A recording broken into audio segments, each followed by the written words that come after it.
ఈ రోజున రాష్ట్రంలో రెడ్ బుక్ రాజ్యాంగం అమలవుతుంది. ప్రజాస్వామ్య వ్యవస్థకు తూట్లు పడుతూ ఆటవిక పాలన కొనసాగిస్తున్నారు.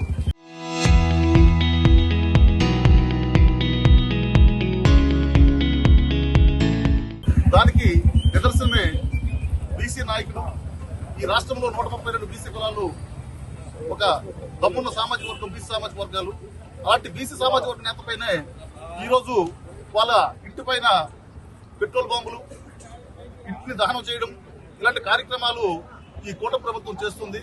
దానికి ప్రధానమైన కారణం ఏంటంటే వాళ్ళు ఇచ్చిన ఈ సూపర్ 6 హామీలు నెరవేర్చలేక, అంతేకాకుండా ఈ భారతదేశంలో అత్యంత పవిత్రమైన ప్రసాదంగా తిరుపతి ప్రసాదాన్ని స్వీకరిస్తారు. ఆ తిరుపతి ప్రసాదంలో animal fats, vegetable fats, fish తాలూకు ఆయిల్ మిక్స్ అయిపోతుందని చెప్పేసి ఒక దుష్ప్రచారం చేసి జగన్మోహన్ రెడ్డి గారి మీద ఒక అభాండం వేశారు. ఆ అభాండాన్ని ఈరోజు సుప్రీంకోర్టు సూచనలతో సిట్టు క్లీన్ చీట్ ఇచ్చింది. అదే జగన్మోహన్ రెడ్డి గారి తాలూకా నైతిక విజయం. ఆ విజయాన్ని వాళ్ళు జీర్ణించుకోలేక పక్కదాన్ని పట్టించడం కోసమే ఈ రోజున ఈ కూటమి ప్రభుత్వము ఈ నాయకుల పైన ఈ దుర్మార్గ పాలనకి ఈ దుర్మార్గాలు చేస్తున్నారు. అంతేకాకుండా ఈ భారతదేశం తాలూకా, ఈ ఆంధ్రప్రదేశ్ తాలూకా వ్యవసాయ భూములని, ఒక కమర్షియల్ ల్యాండ్స్ ని వాళ్ళ దారాదత్తం, వాళ్ళ రంగు శిష్యులకి ఈరోజు విశాఖపట్నంలో చాలా తక్కువ స్థాయికి, తక్కువ రేటుకే ఈరోజు గీతం యూనివర్సిటీకి వాళ్ళు కట్టబెట్టడం జరిగింది.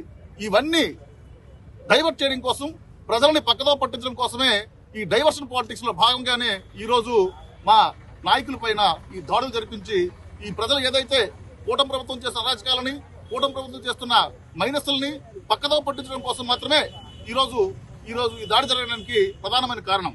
అంతేకాకుండా ఈ రాష్ట్రాన్ని అట్టుడికి అసలు ప్రజాస్వామ్యాన్ని వాళ్ళ చేతుల్లోకి కబందస్తాల్లోకి తీసుకుంటున్నారు. ఇది ప్రజాస్వామ్యం ఉందా లేదా, అసలు ప్రభుత్వం ఉందా లేదా అని చెప్పేసిన పరిస్థితులు ఈ రోజు తేటతెల్లం అవుతుంది. అంతేకాకుండా వాళ్ళు ఇచ్చిన హామీలు యువతకి ఫీజు రియంబర్స్మెంట్ ఈరోజు చేసుకోలేకపోయారు, నిరుద్యోగులకి నిరుద్యోగ వృత్తి చేసుకోలేకపోయారు, మహిళలకు ఇచ్చిన హామీలు చేసుకోలేకపోయారు. ఇవేవి చేతకాకే ఈ డైవర్షన్ పాలిటిక్స్ చేస్తున్నారు.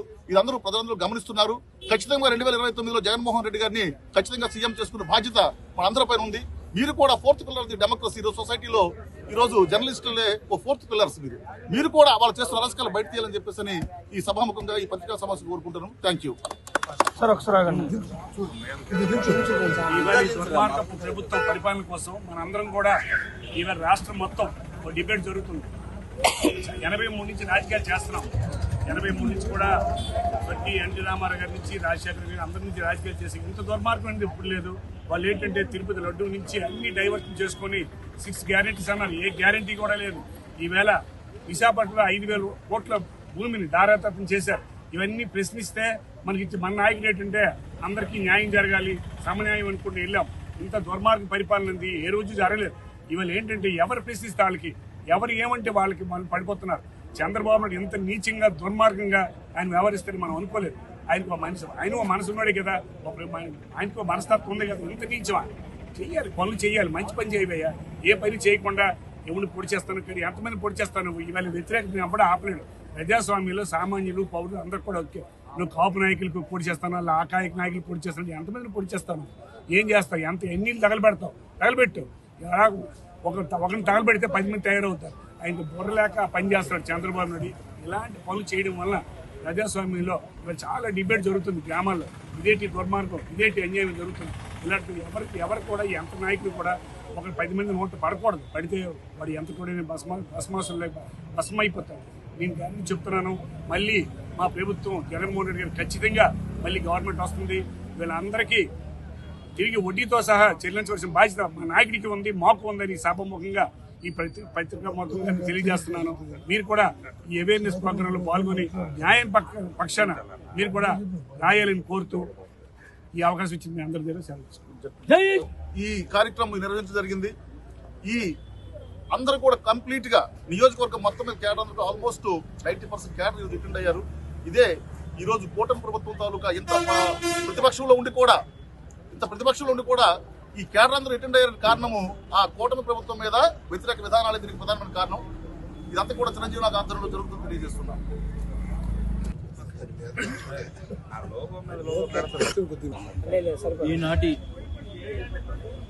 ఇవాళ వైఎస్ఆర్ కాంగ్రెస్ పార్టీ పోలీస్ స్టేషన్లకు వచ్చి రిప్రజెంటేషన్ అనేది రాష్ట్ర వ్యాప్తంగా జరుగుతూ ఉంది. ఇక్కడ ఆమ్దాల వలసలో మొత్తం వైసీపీ క్యాడర్తో ఇవాళ వచ్చి పోలీస్ స్టేషన్ రిప్రజెంటేషన్ కంప్లైంట్ ఇవ్వడం జరిగింది. ఏంటి కంప్లైంట్ అంటే, ఇవాళ ఈ రాష్ట్రంలో ప్రభుత్వం ఉందా, ఉంటే ఆ ప్రభుత్వం ఏం చేస్తూ ఉంది, లేదు జరుగుతున్నటువంటి అరాచకాల వెనక చంద్రబాబు నాయుడు గారు, లోకేష్ గారు ఉన్నారా?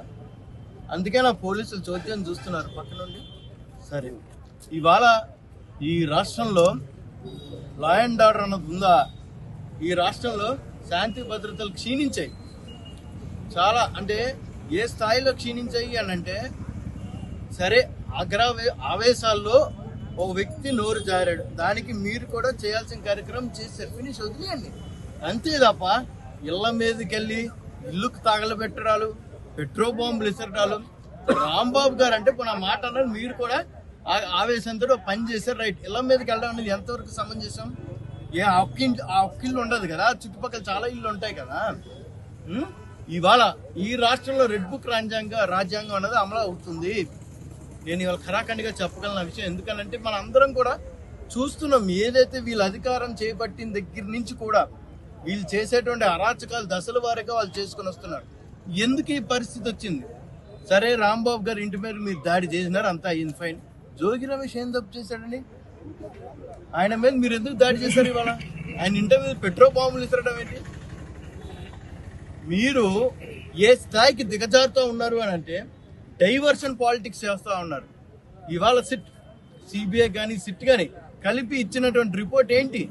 ఎటువంటి జంతువుల కొవ్వు అన్నది తిరుపతి వెంకటేశ్వర స్వామి యొక్క ప్రసాదంలో కలవలేదు అని. దాన్ని మీరు బేస్ చేసుకొని దాన్ని ఎలాగైనా డైవర్ట్ చేయాలనే ఉద్దేశంతో ఇవాళ మీరు చేస్తున్నటువంటి అరాచకాలు తారాస్థాయికి చేరిపోయాయి. ఇవాళ యావత్ ఇందాక సత్య గారు అన్నట్టుగా గ్రామాల్లో కాదండి, యావత్ దేశం మొత్తం మీద కూడా ఇవాళ చూసి వాళ్ళు గమనిస్తూ ఉన్నారు. ఇళ్ల మీదకి దాడి చేయడం, ఇళ్ల మీద పెట్రోల్ బాంబులు తగలబెట్టడం, ఈ సంస్కృతి ఎప్పుడైనా చూసావా? ఇవాళ నేను ఛాలెంజ్ చేసి అడుగుతా ఉన్నా, ఇవాళ ఈ తెలుగుదేశం పార్టీ నాయకులకి, మా హయాంలో అటువంటి అరాచకం జరిగిందా? జరిగితే ఎక్కడైనా జరిగిందని మీరు చూపించగలరా, రుజువు చేయగలరా అని చెప్పేసి నేను అడుగుతా ఉన్నా. ఇవాళ చంద్రబాబు నాయుడు గారు నేను చెప్తా ఉన్నా, మీకు సత్తా ఉంటే రైతులకు ఎరువులు అందుకు ఇబ్బంది పడి దిక్కుమాలిపోయినటువంటి పరిస్థితుల్లో ఉన్నారు, దాని సంగతి చూడండి. మీకు దమ్ము ఉంటే ఇవాళ మీరు చేసినటువంటి 3 లక్షల కోట్ల అప్పు పక్కన పెట్టండి, రాజధాని నిర్మిస్తాం అన్నారు. అసలు మీరు రాజధాని కట్టే ఉద్దేశం మీకు ఉందా లేదా చెప్పండి. పోనీ మీకు రాజధాని కట్టే ఉద్దేశం ఉందా లేదా? ఒకటి. పోతే రెండోది, మొన్ననే బడ్జెట్ వచ్చింది, ఆ బడ్జెట్ లో మన రాష్ట్రానికి కేటాయింపులు లేవు. ఎక్కడ పెట్టుకోవాలి? మన తల ఎక్కడ పెట్టుకోవాలి అర్థమవుతుందా? వీటి మీద మీరు దృష్టి పెట్టండి.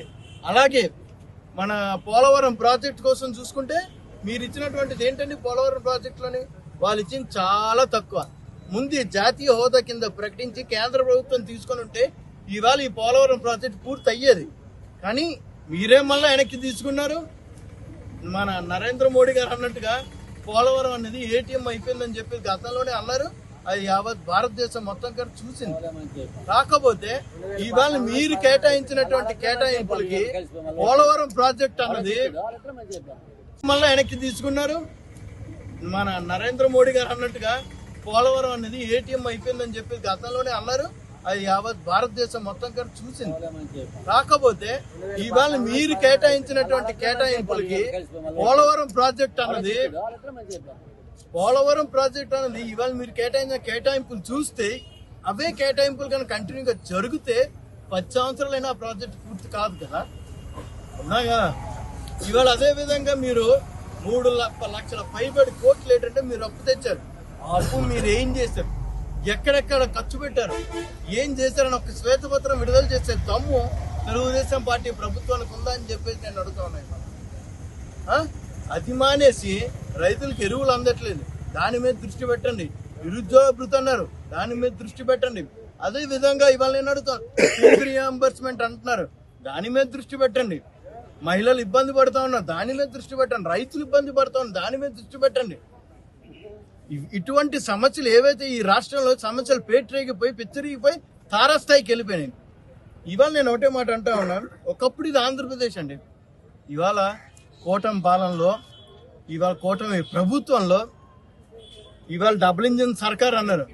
ఆ డబుల్ ఇంజిన్ సర్కార్లోనే బీహార్ని మించిపోయి ఇవాళ తలపిస్తూ ఉంది ఇవాళ ఈ రాష్ట్రం. అరాచకాలు ఏ స్థాయిలో ఉన్నాయి అంటే బీహార్ని మించిపోయి తలపిస్తూ ఉన్నాయి ఇక్కడ. అక్కడ బీహార్ బాగానే ఉంది ఇవాళ, కానీ ఇవాళ ఈ రాష్ట్రం మట్టికి చాలా అరాచకాలను పేటరేగి పెచ్చరిగిపోయి ఉన్నాయి. ఇవాళ నేను అడుగుతా ఉన్నా, చంద్రబాబు నాయుడు గారు పరిపాలన అంటే ఇదేనా? పాలించడం అంటే ఇదేనా? ఇవాళ హోమ్ మినిస్టర్ గారు ఉన్నారు, ఏం చేస్తా ఉన్నారండి ఆవిడ? ఎక్కడున్నారు ఆవిడ? లా అండ్ ఆర్డర్ కోసం అనితే ఆవిడే మాట్లాడు. నేను జరిగినటువంటి ఇష్యూస్ అది కరెక్టా కాదా అన్నది చెప్పండి. ఇంటి మీద దాడి చేయడం అన్నది కరెక్టా? ఆయన ఆఫీసులో అంతెందుకండి, అంబటి రాంబాబు గారు కూతురే ఆవిడ ఏంటంటే మీడియాలో మాట్లాడినప్పుడు మాట అన్నారు ఆవిడ, ఏమన్నా ఉంటే అంబటి రాంబాబు గారి మీద మీరు దాడి చేయాలి తప్ప మీరు ఇంటి మీదకి వచ్చి దాడి చేయడం అని ఎంతవరకు కరెక్టు? ఒక ఎమ్మెల్యే ఆధ్వర్యంలో మనందరం ఆ విషయాలు చూసాం.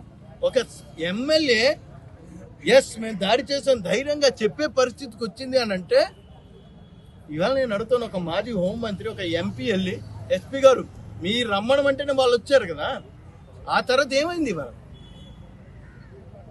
మీరు రమ్మనమంటే వచ్చారు, వచ్చిన తర్వాత కనీసం ఫోన్ కూడా మీరు లిఫ్ట్ చేసే పరిస్థితిలో లేరు. అంటే ఈలోగా ఏం జరిగిందో మనం ఊహించుకోగలం కదా రాజకీయంగా. మనందరం కూడా రాజకీయాల్లో ఉన్నాం కాబట్టి ఈలోగా ఏం జరిగిందో మనం ఊహించుకోగలం.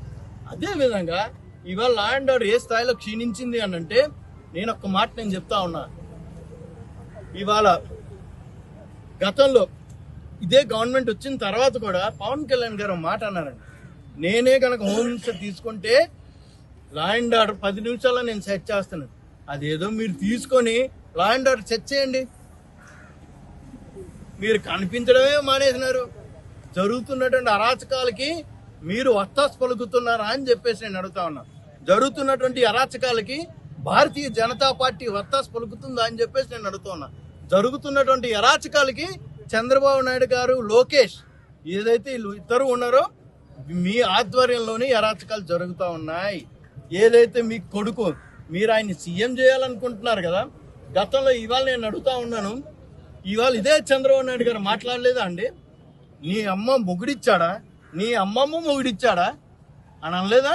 ఇదే పవన్ కళ్యాణ్ గారు కూడా అనలేదండి, నాకు కానీ తిక్కరేగితే కొడకల్లారా ఏంటి మీ చొప్పు తీసుకొని కొడుతుంది దమ్ముంటే రండి.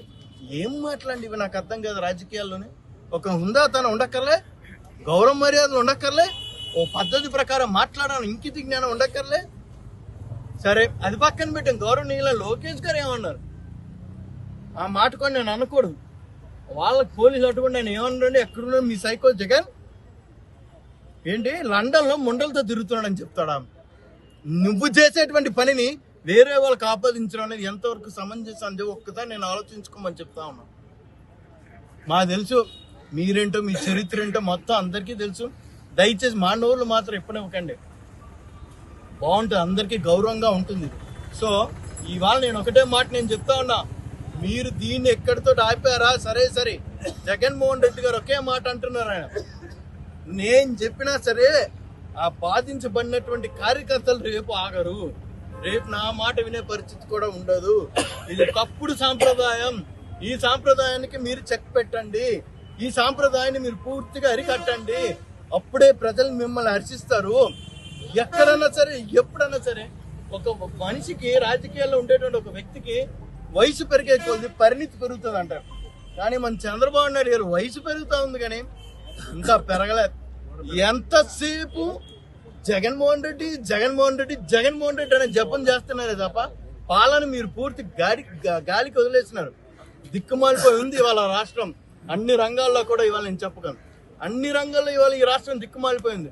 సో ఇటువంటి పరిస్థితుల్లో నుంచి బయట పడాలి అని అంటే ఖచ్చితంగా రేపు జరగబోయేటువంటి సార్వత్రిక ఎన్నికల్లో మనందరం కూడా కష్టపడి వైఎస్ జగన్మోహన్ రెడ్డి గారిని ముఖ్యమంత్రి చేసుకుంటేనే వీటన్నిటికీ అరాచకాలు కానీ వీళ్ళు చేస్తున్నటువంటి అన్యాయాలు కానీ అరికట్టు పడుతుందని చెప్పేసి ఈ సందర్భంగా తెలియజేస్తూ నాకు ఈ అవకాశం ఇచ్చినటువంటి వైఎస్ఆర్ కాంగ్రెస్ పార్టీకి కానీ, వైఎస్ఆర్ కాంగ్రెస్ పార్టీ కార్యకర్తలకు కానీ, యువకులకు కానీ అందరికీ పేరు పేరున నా హృదయపూర్వక నమస్కారాలు తెలియజేస్తాను. Local to global news at your finger tips. మీ చేతిలో ఒక ఆయుధం. Download R TV app. Media legend Ravi Prakash is back.